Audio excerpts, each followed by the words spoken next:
की है पहला तो इहदे च ये ध्यान रखियो इंडिपेंडेंट इंडिपेंडेंट इवेंट्स की होंगे है जिंदे च आपां इंटरसैक्शन नूं कन्वर्ट कर दिंदे मल्टीप्लाई च PA इंटू PB।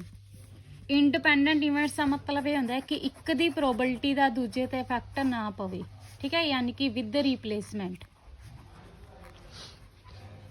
हुण देखो जिवें मैं कहदा एक बैग च 5 रैड बॉल्स है ते 4 ब्लैक बॉल्स है, मैं कहना 2 बॉल्स ड्रा कीती हैं 1 by 1, 2 balls are drawn 1 by 1 with replacement. देखो विद रिप्लेसमेंट का मतलब ये होंदा कि बॉल कढ़ के वापस पाती। हुण आपां देखो जे मैं कहदा कि एक रैड ते एक ब्लैक बॉल ड्रा कीती है तो पहला तुसी रैड ड्रा कीती, रैड कितनी है 5, टोटल कितनी है 9। फिर मैं कहता कि बॉल कड्डी ते वापस पाती तो दूसरी केड़ी निकलूगी ब्लैक। देखो अपने कोल की होंदा है एक होंदा विद रिप्लेसमेंट, एक होंदा विदाउट रिप्लेसमेंट। विद रिप्लेसमेंट का मतलब की होंदा बॉल कड्डी वापस पाती, विदाउट रिप्लेसमेंट का मतलब ये होंदा कि बॉल कढ़ के बाहर ही रखती, दोबारा बैग च नहीं पानी, ठीक है। तो हुण देखो ब्लैक पहला 4, ब्लैक तो अपने कोल 4 ही है, टोटल कितनियां रह गई 9, ठीक है। प्लस जे मैं कहदा कि दूजी बॉल अपने कोल 2 केस बन सकते हैं कि पहला रैड निकल गई तो दूजा ब्लैक आ सकती है, प्लस दूजा केस की बन सकता है पहली ब्लैक होगी तो दूजी रैड, ठीक है। जे पहली ब्लैक आ गई वो किंदे च आ जाएगी 4 च, टोटल कितनी है 9 बॉल्स इंटू रैड बॉल कितनी है 5, टोटल कितनी है 9। क्योंकि जे आप कह दिए कि हाँ कढ़ के वापस नहीं पाई तो पहला तो रैड 9 च आऊगी, फिर ब्लैक किन्ने च आऊगी 8 चो, क्योंकि मैं की कहता थानू रैड बॉल कड्डी बाहर रखती, ब्लैक तो अंदर 4 ही पई बट टोटल घट गई, ठीक है। प्लस ये केस बन सकता है कि पहला ब्लैक निकल जाए, टोटल कितनी है 9, रैड कितनी है 5, टोटल कितनी रह गई 8। क्योंकि विद रिप्लेसमेंट ते विदाउट रिप्लेसमेंट च ये होंदा है कि विद रिप्लेसमेंट च बॉल कढ़ के वापस बैग च पा देने, विदाउट रिप्लेसमेंट च ये होंदा है कि बॉल कढ़ के बैग दे बाहर रख देंगे, बैग च दोबारा नहीं पाएंगे, ठीक है। एक होंदा अपना विद रिप्लेसमेंट, एक होंदा विदाउट रिप्लेसमेंट। ਇਹਦੇ ਨਾਲ देखो बॉल ते कोई प्रोबेबिलिटी ते कोई इफेक्ट पिया, ਇੱਥੇ भी 9 सी तो ਇੱਥੇ भी 9 है, बट ਇੱਥੇ देखो पहला टोटल 9 सी, फिर कितनी रह गई थोड़ियां 8, ठीक है। यानी कि ये तो होगी अपना इंडिपेंडेंट केसिस ते ये अपना की हो गया डिपेंडेंट केसिस, ठीक है। बस ये ध्यान रखियो इंडिपेंडेंट ते डिपेंडेंट केसिस च केड़ी थ्योरम लगदी हुंदी है मल्टीप्लिकेशन थ्योरम। और वाले च तुहानूं दस्सिया सी ना यूनीअन वाला लगता है कॉन्सैप्ट, तो डिपेंडेंट ते इंडिपेंडेंट अजे तक किहड़ा कॉन्सैप्ट लगता होंदा है मल्टीप्लाई का। क्लीयर है ना, मल्टीप्लाई की ना, ये तो अपने पता 2 केस बननगे कि हाँ पहला रैड निकल जाए फिर ब्लैक आ सकती है, या पहला ब्लैक बॉल फाइंड कर लिए तो फिर रैड बॉल, ठीक है ना। हुण देखो मेन कॉन्सैप्ट इहदे च यही है कि जिथे इंडिपेंडेंट इवेंट्स आ गए तो उनके विच इंटरसैक्शन की जगह तुसीं की पुट करना है PA इंटू PB। जे तुहानूं कहंदे ना कि चैक करो इंडिपेंडेंट है तो दोनों की इंटरसैक्शन किंदे इक्वल होनी चाहिए, दोनों की मल्टीप्लाई दे। क्लीयर है। जे कहदा डिपेंडेंट है तो दोनों की इंटरसैक्शन नॉट इक्वल होगी PA इंटू PB दे। यह इंडिपेंडेंट की कंडीशन लगूगी तो यह डिपेंडेंट की।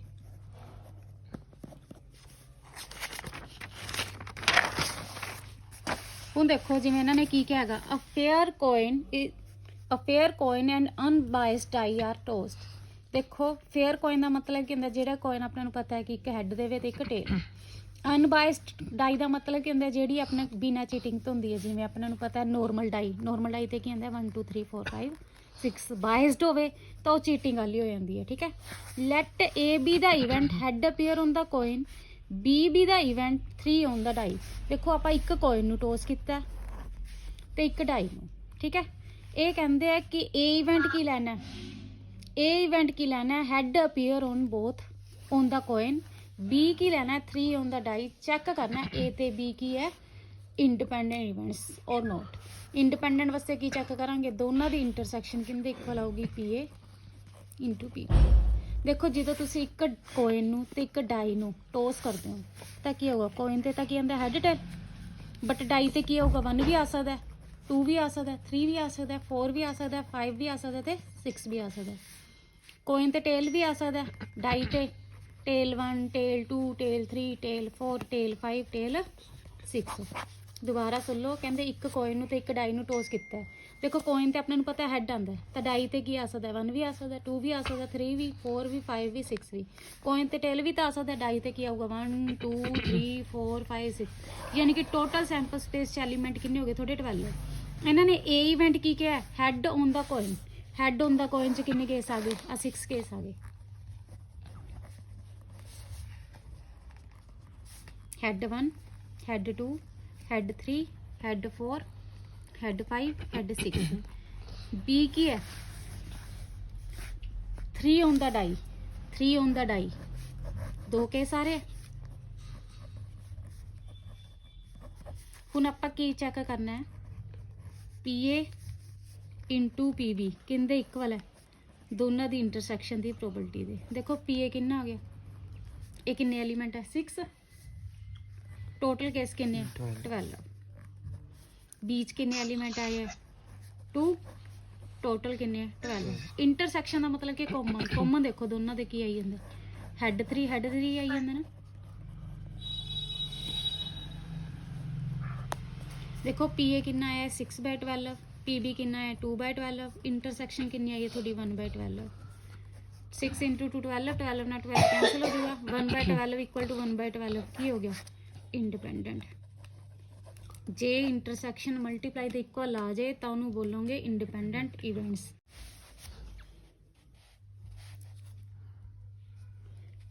a die marked 1 2 3 in red 4 5 6 in green। ਦੇਖੋ ਇੱਕ ਰੈੱਡ ਡਾਈ, ਇੱਕ ਡਾਈ ਹੈ ਠੀਕ ਹੈ, ਕਹਿੰਦੇ 1 2 3 ਤਾਂ ਲਿਖਿਆ ਰੈੱਡ ਨਾਲ, 4 5 6 ਲਿਖਿਆ ਗ੍ਰੀਨ ਨਾਲ, ਠੀਕ ਹੈ। ਹੁਣ ਇਹ ਕੀ ਕਹਿੰਦੇ ਨੇ, ਕਹਿੰਦੇ A B the event number is even. A ਕੀ ਲੈਣਾ ਤੁਸੀਂ, ਨੰਬਰ ਕੀ ਹੈ ਈਵਨ, ਤੇ B ਕੀ ਲੈਣਾ, B ਕੀ ਲੈਣਾ event number is marked red, number is marked red. ਦੇਖੋ ਈਵਨ ਨੰਬਰ ਤਾਂ ਤੁਹਾਨੂੰ ਪਤਾ ਚੱਲੀ ਜਾਂਦਾ 2 4 6 2 4 6 2 ਰੈਡ ਨਾਲ ਲਿਖਿਆ ਹੋਇਆ, 4 ਤੇ 6 ਗ੍ਰੀਨ ਨਾਲ। Number is marked in red, red ਦੇ ਮਾਰਕ ਕਿੰਨੇ 1 2 3 1 2 3 ਰੈਡ ਰੈਡ ਰੈਡ। ਹੁਣ ਇਹਨਾਂ ਨੇ ਕੀ ਕਹੇਗਾ, find whether A and B are independent or not. Independent ਵਾਸਤੇ ਕੀ ਚੈੱਕ ਕਰਨਾ ਹੈ ਕਿ ਜਿਹੜੀ ਇੰਟਰਸੈਕਸ਼ਨ ਹੈ ਉਹ ਕਿੰਦੇ ਇਕੁਅਲ ਆਣੀ ਚਾਹੀਦੀ ਹੈ, PA ਇੰਟੂ PB ਦੇ, ਠੀਕ ਹੈ। ਇੰਟਰਸੈਕਸ਼ਨ ਦੋਨੋਂ ਵਿੱਚ ਕਾਮਨ ਦੇਖੋ ਕੀ ਹੈ 2 ਹੀ ਹੈ ਨਾ ਕਾਮਨ, ਤੇ 2 ਆਉਣ ਦੀ ਪ੍ਰੋਬੇਬਿਲਿਟੀ ਕਿੰਨੀ ਹੋ ਚੁੱਕੀ, ਇੱਕ ਕੇਸ ਹੀ ਹੋ ਗਿਆ। ਟੋਟਲ ਕੇਸ ਕਿੰਨੇ ਆਪਣੇ ਕੋਲ, ਟੋਟਲ ਕੇਸ ਕਿੰਨੇ ਆ ਤੁਹਾਡੇ ਕੋਲ 6, ਤਾਂ ਦੀ ਪ੍ਰੋਬੇਬਿਲਿਟੀ ਕਿੰਨੀ ਹੋ ਗਈ 1/6। PA ਕਿੰਨਾ ਤੁਹਾਡੇ ਕੋਲ, ਦੇਖੋ PA ਦੇ ਕਿੰਨੇ ਕੇਸ ਹੈ 3 ਕੇਸ, ਤਾਂ 3/6। PB ਦੇ ਕਿੰਨੇ ਕੇਸ ਹੈ 3/6। कैंसल आउट करके कितना आ जाएगा 1/2 1/2। इंटरसैक्शन किंदे इक्वल आनी चाहिए है, PA इंटू PB दे।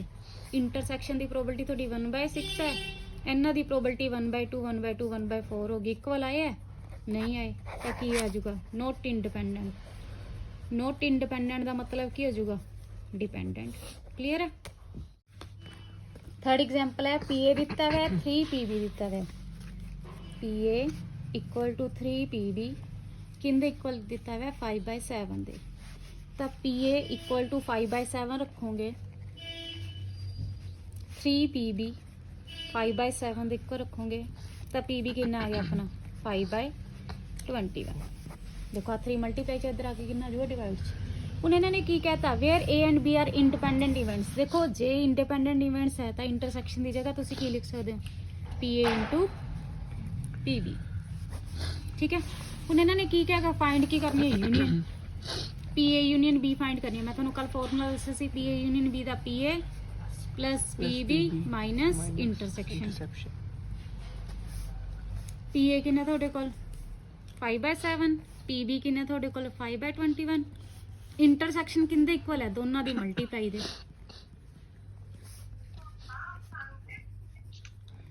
PA इंटू PB, PA कितना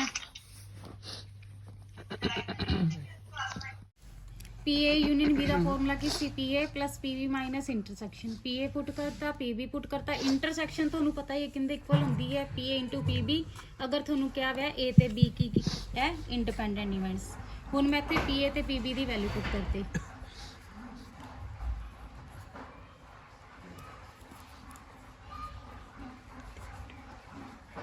बस एलसीएम ले लियो 147 आ जाऊगा सोल्व कर दियो ठीक है फिर इन्होंने कहेगा फाइंड करो A बाय B का फॉर्मूला थोड़ा पता ही है ऊपर की होंगी इंटरसेक्शन अपॉन PB इंटरसेक्शन थोड़ा गिवन है PA इंटू PB दे इक्वल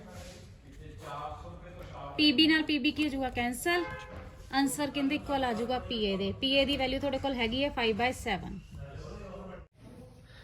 फोर्थ एग्जाम्पल च की कहते हैं A and B are independent events independent event होंगे तो इंटरसेक्शन को कन्वर्ट कर देना दोनों की मल्टीप्लाई च PA इंटू PB कहते सच दैट PA गिवन है रजे 3/10 PB गिवन है 2/5 find the value of A and B देखो एंड का मतलब मैं थोड़ा दसिया सी इंटरसेक्शन यानी कि तुसी इंटरसेक्शन फाइंड करनी है इंटरसेक्शन किंदे इक्वल है PA इंटू PB दे PA पुट कर दो PB पुट कर दो 3/25 आंसर आ गया फिर इन्होंने क्या और का मतलब थोड़ा दसिया सी यूनियन का फॉर्मूला की होंगे PA plus PB minus intersection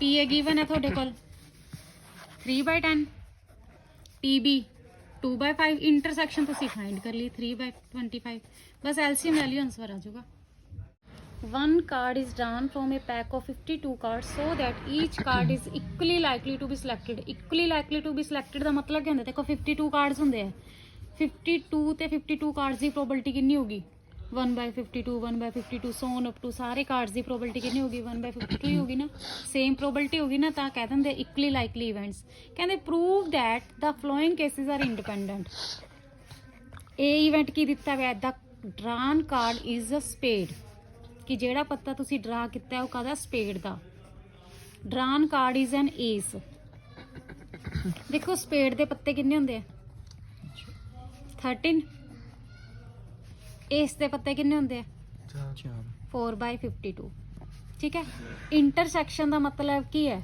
common ਦੇਖੋ ਏਸ ਦੇ ਪੱਤੇ ਕਿੰਨੇ ਹੁੰਦੇ ਆ 4 ਹੁੰਦੇ ਆ ਸਪੇਡ ਕਲੱਬ ਹਾਰਟ ਡਾਇਮੰਡ ਤਾਂ ਸਪੇਡ ਕਿੰਨੇ ਆ ਜਾਣਗੇ ਇਸ ਦੇ 1 ਨਹੀਂ ਆਣਗੇ ਨਾ ਤਾਂ ਇੰਟਰਸੈਕਸ਼ਨ ਕਿੰਨੀ ਆ ਗਈ 1/52 ਸਪੇਡ 13 ਹੁੰਦੇ ਆ 13/52 ਹੋ ਗਿਆ ਏਸ 4 ਹੁੰਦੇ ਆ 4/52 ਹੋ ਗਿਆ ਇੰਟਰਸੈਕਸ਼ਨ ਦਾ ਮਤਲਬ ਕਿ ਦੋਨਾਂ ਚ ਕਾਮਨ ਕੀ ਹੈ ਇਸ ਦੇ 4 ਕਾਰਡਸ ਚ ਸਪੇਡ ਦਾ ਇੱਕ ਪੱਤਾ ਕਾਮਨ ਹੁੰਦਾ ਹੈ ਠੀਕ ਹੈ ਤਾਂ ਆਪਣੀ ਇੰਟਰਸੈਕਸ਼ਨ ਕਿੰਨੀ ਆ ਗਈ 1/52 ਚੈੱਕ ਕੀ ਕਰਨਾ ਇੰਡੀਪੈਂਡੈਂਟ ਵਾਸਤੇ PA ਇੰਟਰਸੈਕਸ਼ਨ B ਕਹਿੰਦੇ ਇਕੁਅਲ ਹੋਊਗਾ PA ਇੰਟੂ PB ਦੇ ਇੰਟਰਸੈਕਸ਼ਨ ਦੀ ਪ੍ਰੋਬੇਬਿਲਿਟੀ ਤੁਹਾਡੀ 1/52 ਆਈ ਹੈ PA ਤੁਹਾਡੇ ਕੋਲ ਕਿੰਨਾ 13/52 PB ਕਿੰਨਾ 4/52 कैंसल आउट कर दियो 1/52 इक्वल टू 1/52 हो गए independent cases second part same है an unbiased die is thrown twice normal die नूं कहंदे आ ठीक है 6 केस होंदे आ 6 × 6 36 केस कहंदे let event A be odd number on the first throw B be the event odd number on the second throw check the independent of event A and B देखो पहला 36 केस लिख लो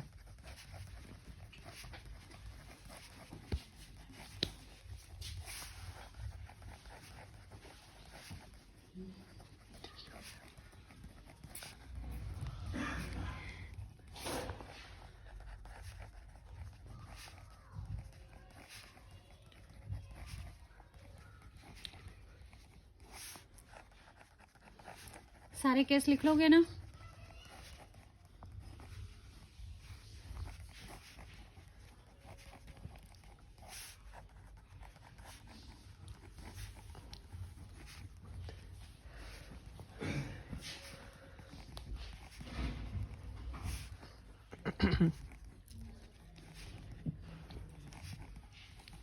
ਹੁਣ देखो 36 ਤੇ 36 case ਤਾਂ ਬਣ ਗਏ ਇਹਨਾਂ ਨੇ A ਇਵੈਂਟ ਕੀ ਕਿਹਾਗਾ odd number on the first throw, odd number on first throw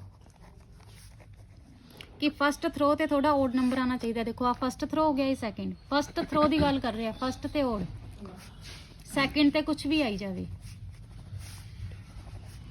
इतना ईवन हो गया तो छड़ता, ठीक है। देखो एंदे च ईवन, एंदे च भी ईवन, एंदे च भी ईवन, आ लाइन छड़ दियो, ठीक है, क्योंकि इन्होंने कहा फस्ट थ्रो ते की आना चाहिए ओड नंबर। तो थोड़े किन्ने केस बन गए, 6 ये केस हो गए, 6 ये केस हो गए, तो 6 ए वाले केस हो गए, किन्ने हो गए 18, 18/36। फिर इन्होंने क्या B, odd number on second throw, second throw ते ओड नंबर, देखो 1 1 1 1 1 1, ठीक है, 3 3 3 3 3 3 5 5 5 5 5 5, ये भी किन्ने हो गए 18।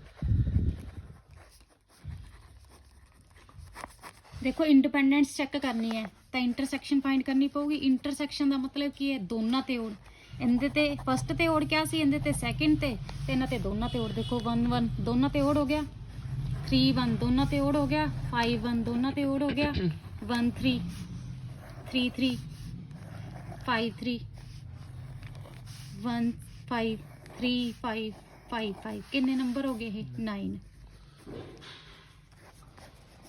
आप चैक की करना है, इन्हों की मल्टीप्लाई इनके इक्वल आ रही है, देखो 1/2 1/2,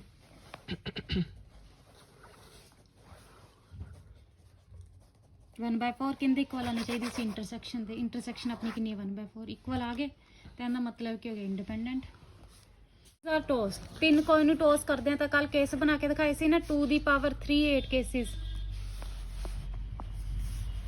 4 head 4 tail, 2 head 2 tail, 2 head 2 tail, head tail head tail head tail, ठीक है।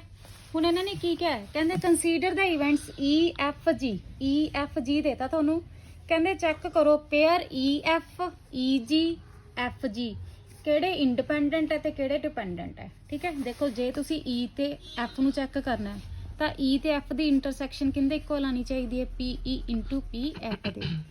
अगर तुसी ई ते जी नू चैक करना है तो ई ते जी की इंटरसैक्शन किंदे इक्वल आनी चाहिए है, P E into P G दे।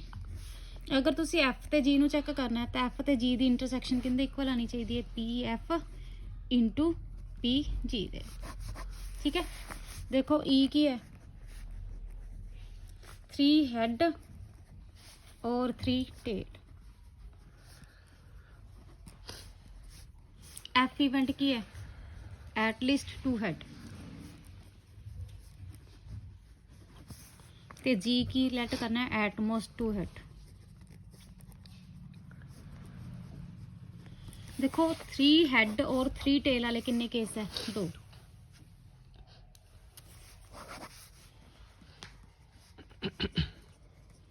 फिर देखो इन्होंने क्या एटलीस्ट 2 हेड, एटलीस्ट 2 हेड का मतलब की है कि घट्टो घट्ट कम से कम 2 हेड तो होनी, वध भावें दे होन। देखो मीनिंग ऐ लगता ना घट्ट, बट इनका मीनिंग की होंगे ज़्यादा।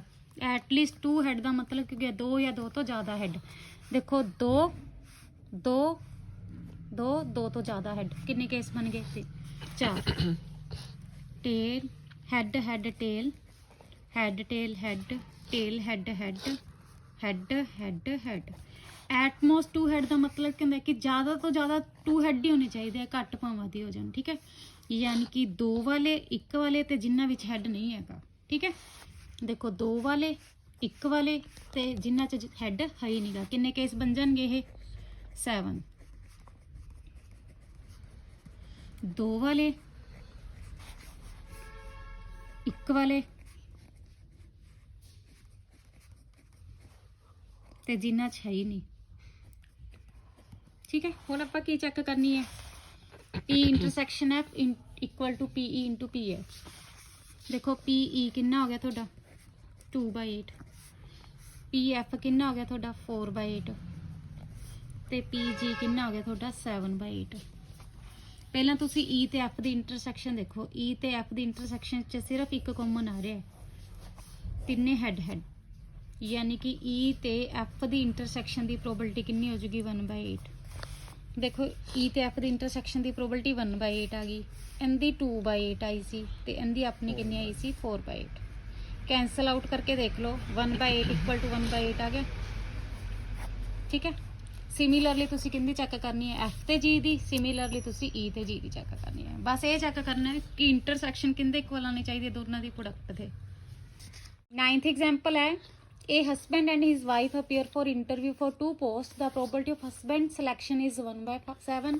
That of wife selection is 1/5. देखो husband ਦੀ selection ਕਿੰਨੀ ਦੇਤੀ 1/7। A ਤੇ B appear ਕਰਦੇ ਆ ਇੰਟਰਵਿਊ ਵਾਸਤੇ ਦੋ ਪੋਸਟਾਂ ਤੇ। ਠੀਕ ਹੈ। ਕਹਿੰਦੇ probability of husband selection ਕਿੰਨੀ ਦਿੱਤੀ ਗਈ 1/7. That of wife ਦੀ ਕਿੰਨੀ ਦਿੱਤੀ ਗਈ 1/5। ਕਹਿੰਦੇ what is the probability only one of them is selected। ਦੇਖੋ only one is selected ਦਾ ਮਤਲਬ ਕੀ ਹੋਗਾ ਸਿਰਫ ਇੱਕ ਜਣਾ ਸਿਲੈਕਟ ਹੁੰਦਾ। ਠੀਕ ਹੈ। ਪਹਿਲਾਂ ਤਾਂ ਇਹ ਦੇਖੋ A ਤੇ B ਦੋਨੋਂ ਯਾਨੀ ਕਿ ਹਸਬੈਂਡ ਤੇ ਵਾਈਫ ਦੀ ਪ੍ਰੋਬੇਬਿਲਿਟੀ ਕੀ ਹੈ ਇੰਡੀਪੈਂਡੈਂਟ ਹੈ। ਠੀਕ ਹੈ।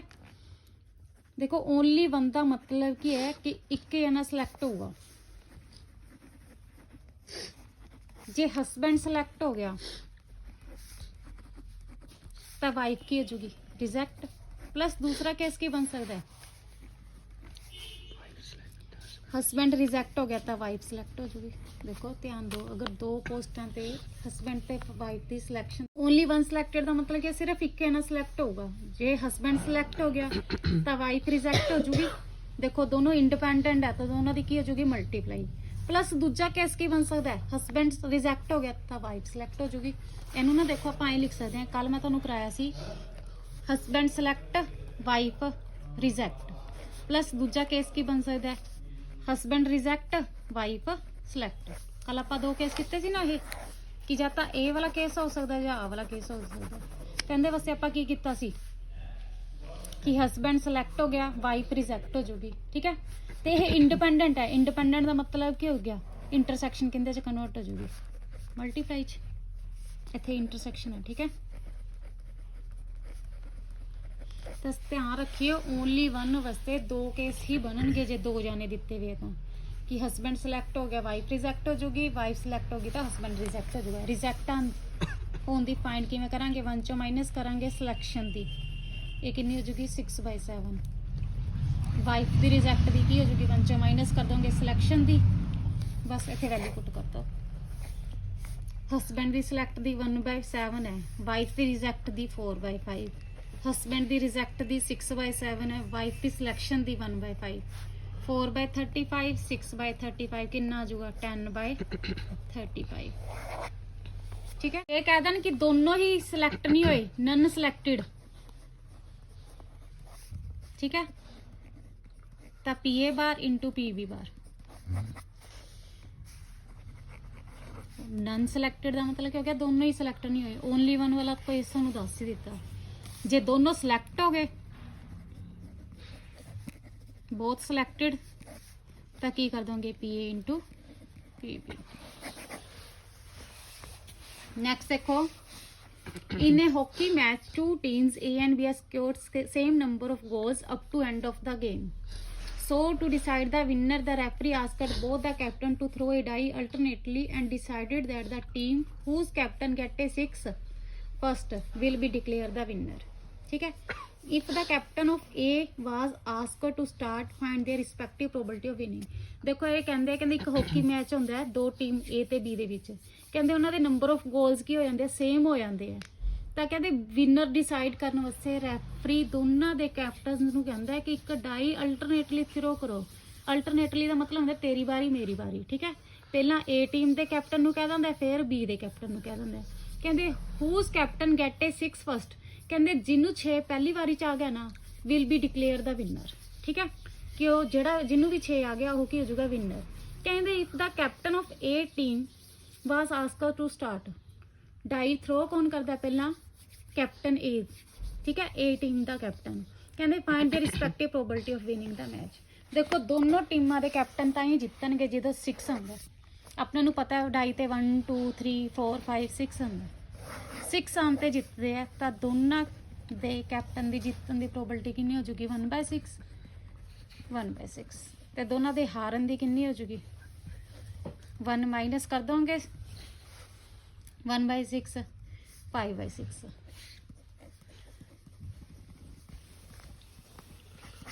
ਠੀਕ ਹੈ।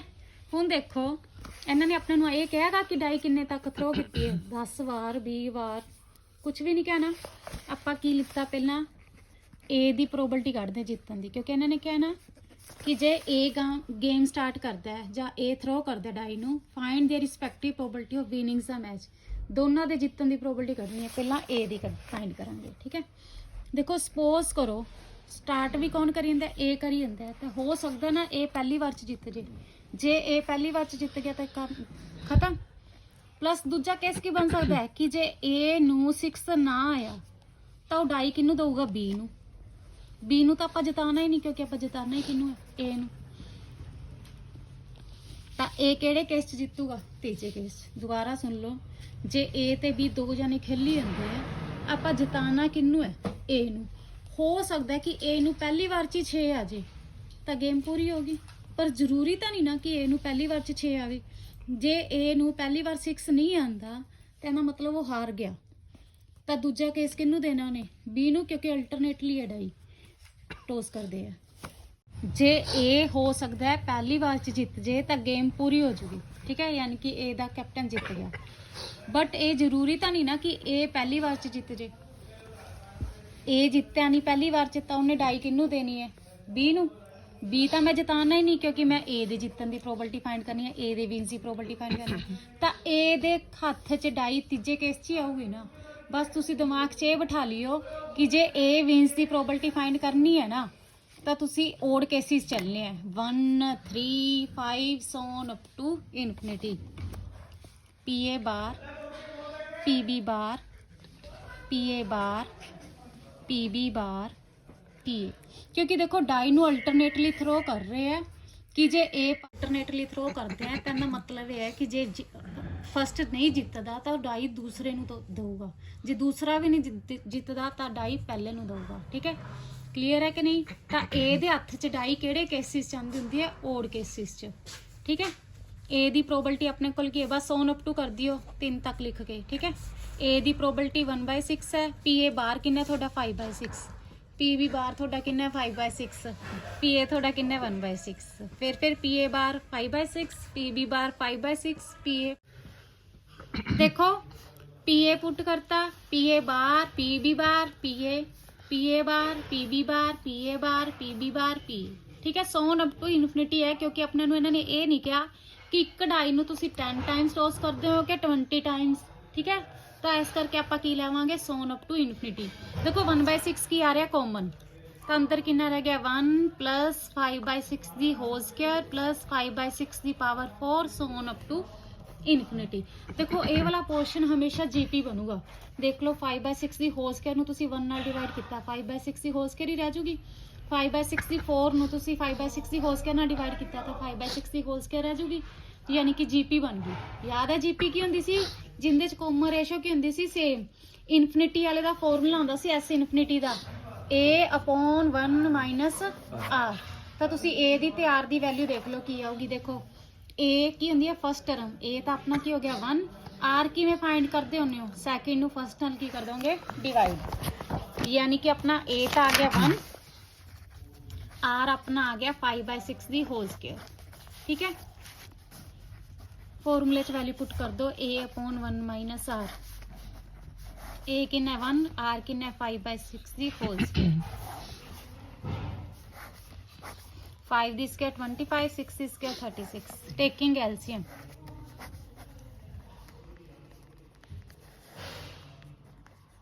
ਦੇਖੋ 36 ਰੈਸਿਪਰੋਕਲ ਹੋ ਕੇ ਉੱਪਰ ਆ ਜਾਊਗਾ। ਤੁਹਾਡੇ ਕੋਲ A ਦੀ ਪ੍ਰੋਬੇਬਿਲਿਟੀ ਕਿੰਨੀ ਆ ਗਈ 6/11। ਤੁਹਾਨੂੰ ਪਤਾ ਹੈ PA plus PB ਕਿੰਦੇ ਇਕੁਅਲ ਹੋਊਗਾ 1 ਦੇ, ਯਾਨੀ ਕਿ PB ਦੀ ਪ੍ਰੋਬੇਬਿਲਿਟੀ ਕਿੰਦੇ ਇਕੁਅਲ ਹੋ ਜੂਗੀ 1 - PA ਦੇ। 1 - 6/11 ਕਿੰਨਾ ਆ ਜੂਗਾ 11 - 6 5/11, ਠੀਕ ਹੈ। ਇਹ B ਦੇ ਵਿਨਸ ਦੀ ਪ੍ਰੋਬੇਬਿਲਿਟੀ ਆ ਗਈ। ਬਸ ਕੁਐਸਚਨ ਦੇਖੋ A speak truth in 60% cases while B 90% cases। A ਤੇ B ਦੇ ਟਰੂਥ ਦੀ ਪ੍ਰੋਬਿਲਿਟੀ ਕਿੰਨੀ ਦਿੱਤੀ ਵੀ ਹੈ 60% ਤੇ 90% cases in what percentage of cases they are likely to contradict each other in stating the same fact. Contradict ਦਾ ਮਤਲਬ ਹੁੰਦਾ ਇੱਕ ਦੂਜੇ ਦਾ ਵਿਰੋਧ ਕਰਨਾ, ਠੀਕ ਹੈ ਨਾ। ਜੇ A ਕਹਿੰਦਾ ਨਾ ਮੇਰੀ ਗੱਲ ਸਹੀ ਹੈ ਤਾਂ B ਕੀ ਹੋਊਗਾ ਗਲਤ, ਪਲੱਸ ਦੂਜਾ ਕੇਸ ਕੀ ਬਣ ਸਕਦਾ ਹੈ ਜੇ B ਸਹੀ ਹੈ ਤਾਂ A ਕੀ ਹੋਊਗਾ ਗਲਤ, ਠੀਕ ਹੈ ਨਾ। ਦੇਖੋ ਮੈਂ ਤੁਹਾਨੂੰ ਪਹਿਲਾਂ ਵੀ ਦੱਸਿਆ ਸੀ ਇਹ ਕਿ ਜੇ A ਸਹੀ ਹੈ ਤਾਂ ਇਹਦਾ ਮਤਲਬ ਕੀ ਹੈ B ਗਲਤ ਹੋਊਗਾ, ਪਲੱਸ ਦੂਜਾ ਕੇਸ ਕੀ ਬਣ ਸਕਦਾ ਹੈ ਜੇ B ਸਹੀ ਹੈ ਤਾਂ A ਕੀ ਹੋਊਗਾ ਗਲਤ, ਠੀਕ ਹੈ। ਯਾਨੀ ਕਿ A ਟਰੂ ਹੈ ਤਾਂ B ਫਾਲਸ ਹੋ ਜਾਊਗਾ, B ਟਰੂ ਹੈ ਤਾਂ A ਫਾਲਸ ਹੋ ਜਾਊਗਾ। ਤੇ ਇੰਡੀਪੈਂਡੈਂਟ ਕੇਸਿਸ ਤੁਹਾਨੂੰ ਪਤਾ ਚੱਲ ਹੀ ਜਾਂਦਾ ਕਿ ਜੇ ਦੋ ਜਾਣੇ ਹੈ ਦੋਨਾਂ ਦੀ ਪ੍ਰੋਬਿਲਿਟੀ ਅਲੱਗ-ਅਲੱਗ ਹੈ ਤਾਂ ਇਹਦਾ ਮਤਲਬ ਕੀ ਹੈ, ਠੀਕ ਹੈ, ਦੋਨੋਂ ਇੰਡੀਪੈਂਡੈਂਟ ਹੈ। ਓਨਲੀ ਵਨ ਵਾਲਾ ਕੇਸ ਸੀ ਨਾ, ਉਹੀ ਬਣ ਗਿਆ ਕਿ ਜੇ A ਸਹੀ ਹੈ ਤਾਂ B ਗਲਤ ਹੋ ਜਾਊਗਾ, ਪਲੱਸ B ਸਹੀ ਹੈ ਤਾਂ A ਗਲਤ ਹੋ ਜਾਊ। ਤੁਹਾਨੂੰ A ਤੇ B ਦੇ ਟਰੁੱਥ ਦੀ ਪ੍ਰੋਬਿਲਿਟੀ ਦਿੱਤੀ ਵੀ ਹੈ, A ਦੀ ਦਿੱਤੀ ਵੀ ਹੈ 60% ਕੇਸਿਸ, B ਦੀ ਕਿੰਨੀ ਦਿੱਤੀ ਵੀ ਹੈ 90% ਕੇਸਿਸ। ਤਾਂ PA ਬਾਰ ਕਿੰਨਾ ਆ ਜਾਊਗਾ 1 ਚੋਂ ਮਾਈਨਸ ਕਰ ਦੋਗੇ 60/100 ਤਾਂ 40/100। PB ਬਾਰ 1 ਮਾਈਨਸ 90/100 10/100। ਬਸ ਇਹਦੇ ਵਿੱਚ ਵੈਲਿਊ ਪੁੱਟ ਕਰਨੀ ਹੈ, ਠੀਕ ਹੈ। ਕੰਟਰਾਡਿਕਟ ਈਚ ਅਦਰ ਦਾ ਮਤਲਬ ਇਹੀ ਹੋ ਗਿਆ ਕਿ ਇੱਕ ਦੂਜੇ ਦਾ ਵਿਰੋਧ ਕਰਨਾ ਹੈ। A ਸਹੀ ਹੈ ਤਾਂ B ਗਲਤ ਹੋ ਜਾਊਗਾ, ਪਲੱਸ B ਸਹੀ ਹੈ ਤਾਂ A ਗਲਤ ਹੋ ਜਾਊ, ਠੀਕ ਹੈ। ਯਾਨੀ ਕਿ ਓਨਲੀ ਵਨ ਵਾਲਾ ਕੇਸ ਬਣ ਜਾਂਦਾ ਹੈ। ਬਟ ਕਈ ਵਾਰ ਤੁਹਾਨੂੰ ਐਂ ਕਹਿ ਦਿੰਦੇ ਆ ਕਿ ਉਹ ਸੇਮ ਗੱਲ ਤੇ ਐਗਰੀ ਕਰਦੇ ਆ, ਜਾਂ ਤਾਂ ਦੋਨੋਂ ਟਰੂ ਹੈ ਜਾਂ ਦੋਨੋਂ ਫਾਲਸ ਹੈ, ਠੀਕ ਹੈ। ਫਿਰ ਵੀ ਦੋ ਕੇਸ ਹੀ ਬਣਨਗੇ ਕਿ ਜੇ ਉਹ ਐਗਰੀ ਕਰਦੇ ਆ ਇੱਕੋ ਗੱਲ ਤੇ, ਜਾਂ ਤਾਂ ਦੋਨੋਂ ਕੀ ਹੋਣਗੇ ਟਰੂ ਜਾਂ ਦੋਨੋਂ ਕੀ ਹੋਣਗੇ false. Probabilities of two students A and B coming to school in time are this and this. A ਤੇ B ਦੇ ਸਕੂਲ ਚ ਪਹੁੰਚਣ ਦੀ ਪ੍ਰੋਬਿਲਿਟੀ ਦਿੱਤੀ ਵੀ ਹੈ ਟਾਈਮ ਤੇ 3/7 ਤੇ 5/7। ਕਹਿੰਦੇ assuming that each event A coming in time, B coming in time are independent. Specially mention ਕੀ ਕਰਤਾ independent ਹੈ, ਠੀਕ ਹੈ। ਕਹਿੰਦੇ find the probability only one of them coming to the school in time. ਦੇਖੋ A ਤੇ B ਦੋ ਜਾਣੇ ਦੇਤੇ, A ਦੀ ਪ੍ਰੋਬਿਲਿਟੀ ਕੀ ਦਿੱਤੀ ਵੀ ਹੈ 3/7, B ਦੀ ਪ੍ਰੋਬਿਲਿਟੀ ਕੀ ਦਿੱਤੀ ਵੀ ਹੈ 5/7। ਇਹ ਕਹਿੰਦੇ A ਤੇ B ਦੋਨੋਂ ਕੀ ਹੈ ਇੰਡੀਪੈਂਡੈਂਟ ਹੈ। ਕਹਿੰਦੇ only one of them coming to school in time, only one ਦਾ ਫਿਰ ਉਹੀ ਕੇਸ ਬਣ ਜਾਊਗਾ ਕਿ ਜੇ A ਟਾਈਮ ਤੇ ਪਹੁੰਚ ਗਿਆ ਤਾਂ ਇਹਦਾ ਮਤਲਬ ਕੀ ਹੈ B ਲੇਟ ਹੈ। ਅਗਰ A ਲੇਟ ਹੈ ਤਾਂ ਇਹਦਾ ਮਤਲਬ ਕਿ B ਟਾਈਮ ਤੇ ਪਹੁੰਚ ਗਿਆ। ਬਸ PA ਹੈਗਾ ਹੀ ਹੈ, PA ਬਾਹਰ ਫਾਈਂਡ ਕਰ ਲਿਓ, LCM ਲੈ ਲਿਓ।